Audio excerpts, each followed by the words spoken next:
all the time.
Aromagees Botanica, a metaphysical store for mind, body, and spirit. Oils, herbs, candles, crystals, teas, handmade soaps, tarot cards, everything you need on your magical journey. Daily psychic and tarot readings, classes, witchcraft, pagan, and hoodoo supplies, most of it made in-house. Try our free Dress Your Own candle station. From spiritual gifts to ritual supplies to religious books, we have the widest selection of metaphysical products in all of Tennessee since 1999. It is our goal to inspire everyone to explore their spirituality in their own way by offering information and products in a nurturing multicultural environment. Open 7 days a week. 223 Donaldson Pike, Nashville, Tennessee, or visit us online at aromagees.com.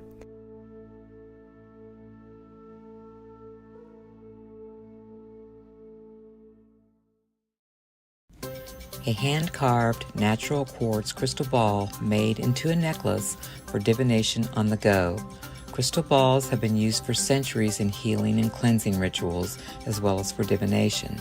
The sphere represents infinity and the circle of life. While a wand uses focused energy, the crystal ball sends out energy in all directions. This makes it a great resource for discovering the complete circumstances surrounding a question. Hi, Jason Hoddle here. My craft name is Fluffy. I'm a tarot reader, and I'm excited to work with you through tarot to help you discover the best possible version of yourself. Together, we can help you tell your story, and we could also project the story you desire into your future. I am a three-legged wolf. I lost my lower leg last year through an accident, but through that accident I found my humor. And through humor I found my magic. And through humor I found love. Through humor I've discovered all things are possible. So give me a call, text me, all over Facebook. Use the hashtag with the fluff through social media to track me down. Love ya. Bye.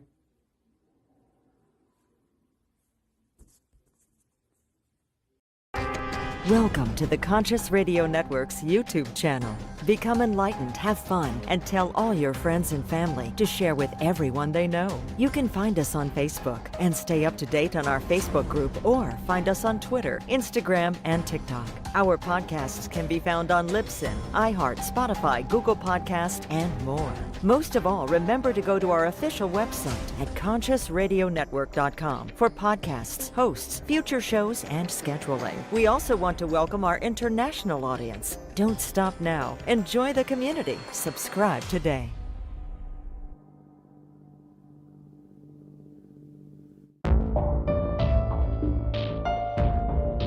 This is the Conscious Radio Network.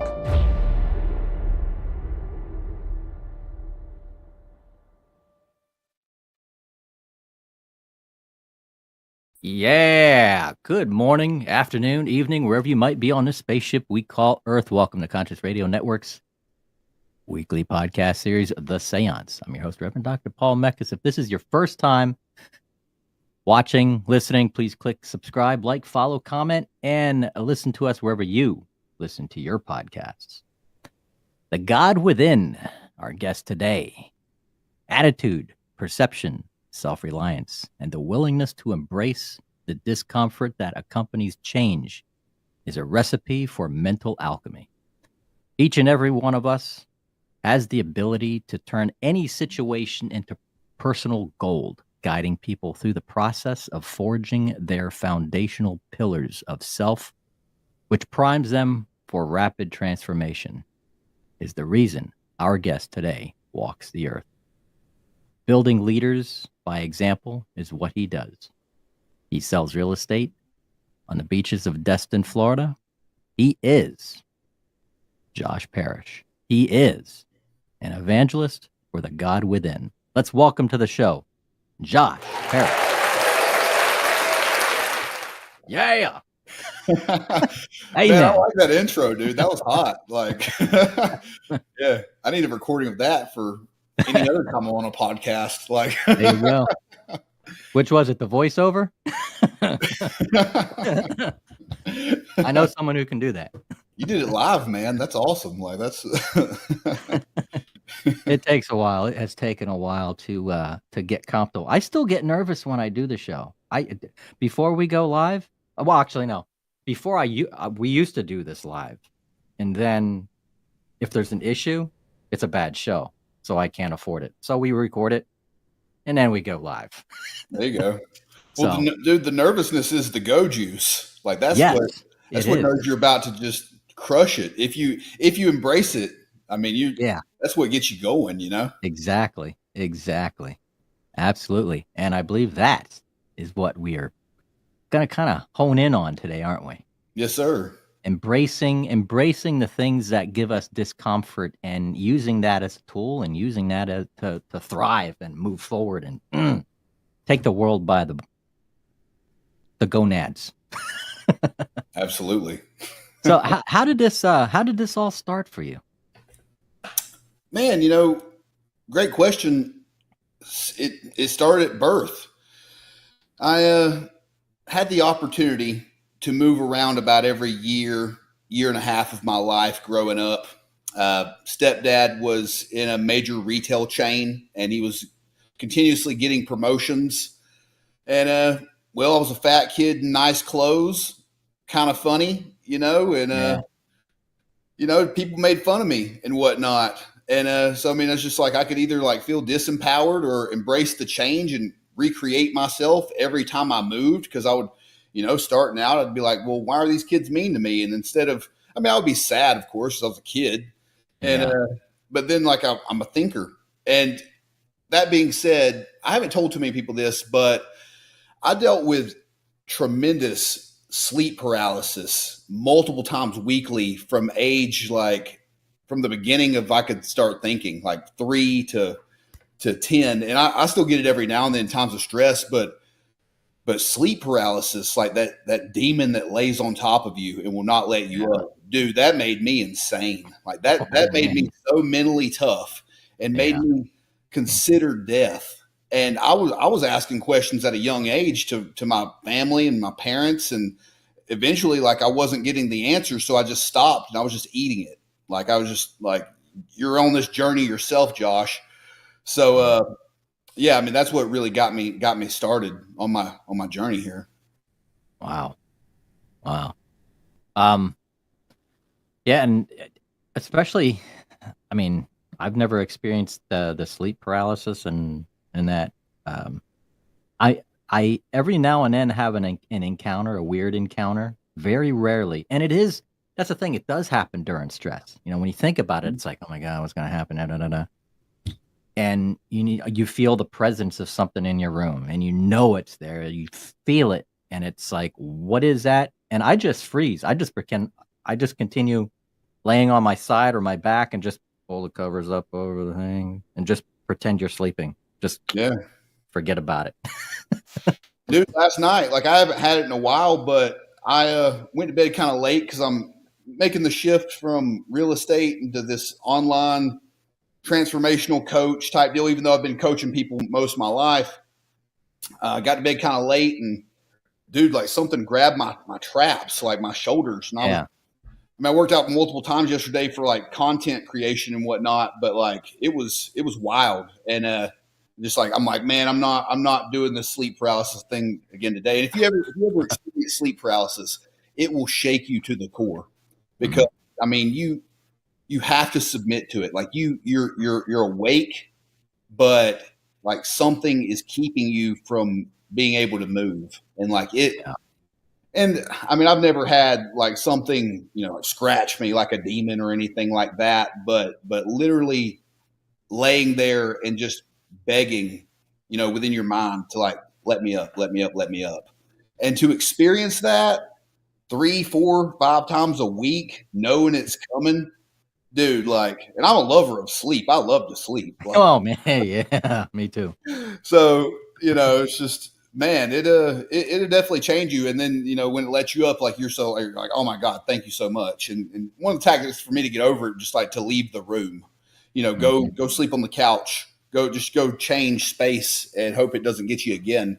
But yeah, I mean, it's just, it was wild that it happened last night, but I'm dealing with change again. So, it's going to happen. Now, that being related to fear and embracing this, you ever gotten to the point where you like just throw the fear out the window and go, what is this? Actually, and you said submit to it, but going face to face and finding out what it is. Yeah. Well, one, our fears, whatever we fear the most, it's a telltale sign of that's probably what we should be running towards. And the monsters within our mind, we make them a lot bigger than they truly are. Because if you have the guts to go and just smack the biggest person in the room's face, like everyone else follows suit. Like they're like, oh shit, like this guy, like he just went after the biggest, baddest dude in the room, but then like those thoughts, those monsters in our head, they're not saying they're not going to be bad, once you uncover them. But then if you can pick them apart, like you can methodically attack anything, you got to be a strategist. But yeah, I mean, I'm in a state of fear right now because so I've had hundreds of jobs, been fired from most of them, like, and, a lot of great wisdom, a lot of great training came from that. But so that taught me to never fear failure. Yeah. I failed fast. And what always scared me was the fear of success, becoming the man that I'm supposed to be, because I know Josh Parish is supposed to lead many great men, great nation, right? Like I always say, I'm going to be the king of Norway because I'm like, I'm a Viking, like, yeah. And, you ever watch the Viking show? Yep. Yeah, dude. Like I can't watch it because I'll watch an entire season and then I'll stay up all night. It just gets me so pumped up. But yeah, like just, and the expectation of like the fear of success, the reason why I was scared of that, of like actually being who I'm supposed to be, is because then people expect me to show up and be, accountable to be the man. to hold that responsibility, instead of just plugging along and just doing what everybody else is doing. It's like you're in the spotlight and you're ridiculed and you're critiqued constantly. And I mean, it takes a special person to really run after their highest self, but we all have the ability to embrace it. We can be our highest self with just the handful of action items that derive us the most value. Let's say just mastering the basics. I mean, mastery is found within the basics, repeated over and over and over. Like what what the samurai does. It's not that the samurai's got some crazy formula that nobody else knows. It's like, no, the samurai just like is on the mountaintop, just practicing the same like 7 punches and kicks like over and over and over, and chopping wood and carrying water, just to be like, when it comes time to do the deal, like that dude's like, he's ready. Like he's got his 7 moves, and like nobody does those 7 moves better than the samurai. Yeah. So I mean, just kind of went off on a tangent there, but yeah, I mean, the simplicity of and that's the thing, is looking at the simplicity in everything. Same thing with music. I mean, there's really like only 4 chords. That's right. It, and then you just build on that. Yeah. And you can master anything. Just like starting out, the beginner and the master does exactly the same thing, but the master's just stuck with it for so long, and like he's learned a few other things, but it's always just reverting back to the most simplistic, most effective action items. Yeah. And like you said just a moment ago, is people are expecting you to be what they want you to be, rather than you being who you want to be and how you want to be.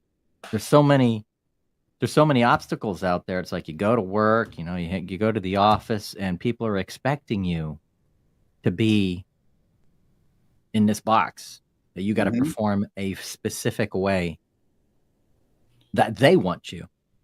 But it's like, no, I'm me. I'm individual. Let me carry out the job in the way that is me.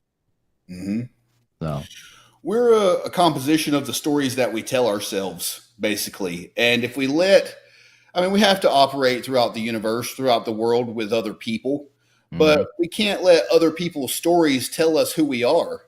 Yeah. Like I'm going through a breakup right now, or we've already broken up, but like she was telling me things that, well, I'm not, and I couldn't let that sink in. And then like people from my past, because I've talked about my childhood and whatnot, and I've moved around so much, like I meet people from my past and they remember old versions of Josh, and they've only had a certain handful of minutes with me. So that they're creating a story in their head of like, that's Josh Parish, but I'm way far past that now. And I mean, I could revert back to the old ways, but it's important to make sure that we're just not manipulated and swayed by the stories that we hear about ourselves. Because I mean, like people will tell you how you are to maybe manipulate you, or maybe they're just their perception's off, or maybe they're just in a bad mood. But yeah, it's so important to just know who you are, and that comes through sitting in silence and checking in with yourself in terms of like what you value and like what you enjoy and what you don't enjoy, and like it's just a whole check down list, the 8 pillars of self. And I mean, it's out there somewhere, but I did say it was 7 pillars, but I was like, oh, we got to talk about the money. So it was Pressum at first, but now it's Fempris, so we've got financial, emotional, mental, physical, recreational, environmental, social, and spiritual. Those are the 8, right? And, if anybody can come up with another one, I'd love to hear it, because then we got to create another acronym and whatnot. But those 8 should get most of the way for all, life encompassing. But if you sit down and you just look at those 8 pillars, and I can go in a little bit more in depth, if you want to hit me up. But you just do a check down of like what all this means to you, and like, what you do like and what you don't like about within those 8 pillars of your life, and you uncover these things, because we just don't have, there's not a lot of models out there for us to check in with all these, it's like we're a car per se, like we're a machine. and we have to identify, these gauges and whatnot, so we can really just bring it to life. Because I mean, you might be like doubling down on the financial part, but then the other 7 pillars are absolute trash. And Yeah. I've had a lot of great mentors in my life, and so many people, I mean, they'll tell you like double down on your strengths, but really and truly it's like you gotta look at your weaknesses too, because your weaknesses, if you're like full bore on your strengths, but you're leaking so much power out of your weaknesses, like that could be your Achilles heel. Like you gotta say, hey, like this is where, I don't know if we can say the F word, but this is where I'm messing up. I'm going to drop the F bomb, but like, you don't want to be great and then be taken out by your few weaknesses, right? So it's like you just got to have the guts to look at your weaknesses and attack those, because I mean your strengths are good and you can maintain those, but just having the power and the strength to like, this is where I'm messing up, like, and once you identify